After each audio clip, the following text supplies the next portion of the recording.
Happy holidays, everybody, and welcome to a very special episode of the Ask a Cycling Coach podcast. It's extra special this week because it's going to be extra short, and it's just me, Coach Jonathan, here.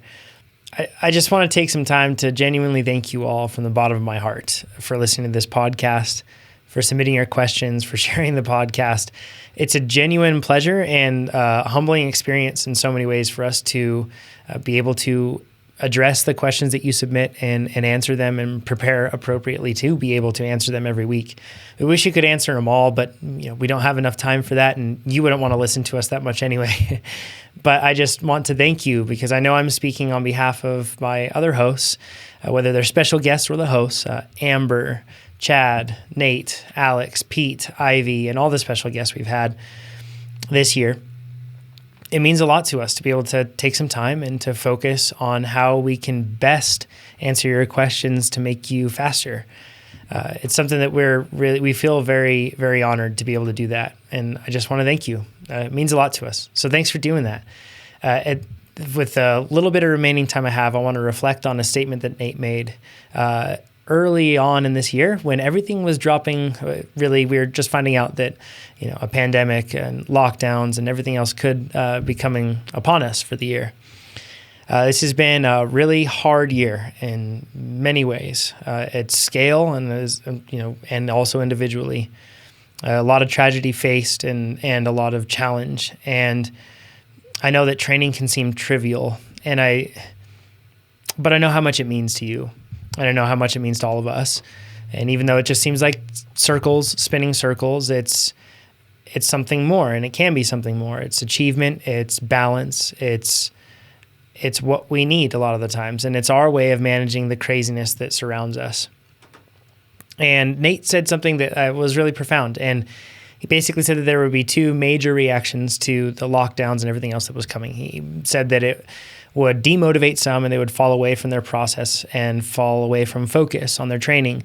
And then he said there were others that would recognize this as an opportunity to perhaps double down on the processes and the things they can control, make improvements that they wouldn't make perhaps in a normal year.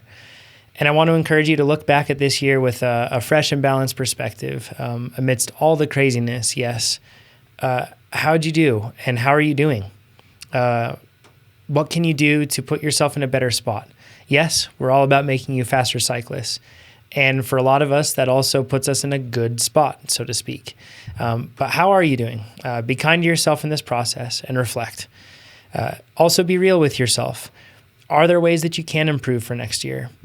Can you perhaps focus more on process instead of things like events that you may not know if they'll happen? Are there things that you can do to be able to help maintain motivation or emotional balance amidst all the craziness? Being faced with still further uncertainty into the coming year, it's important that we recognize what we can control, and then we place goals around that for the next year. We've heard from a lot of athletes that have reached record highs this year. We've also heard from a lot of athletes that have faced record challenges, and I think that's probably something that could be said for most people. But if we look forward to next year, based on what we've learned this year, and looking ahead at what we can control, I bet we can achieve things that we didn't really think were possible maybe last year or the year before. So set your sights high. Think about the process goals that you can control. Think about all the things that you want to be able to do and set some goals for next year. Lay it out in Plan Builder, get as specific as you want. And just remember, if you're working towards something like this and you're doing so with balance, then you're sure going to be a faster cyclist. That part's for sure, but you'll also be, I'm sure, a more balanced and happy and healthy person too. So from the bottom of my heart, thank you for listening to this podcast. And I hope this time of reflection in between now and the new year can serve to motivate you to find some new heights in the coming year. Looking forward to it and looking forward to being with you throughout the whole year and helping you get faster. So thanks, everybody. We'll talk to you soon.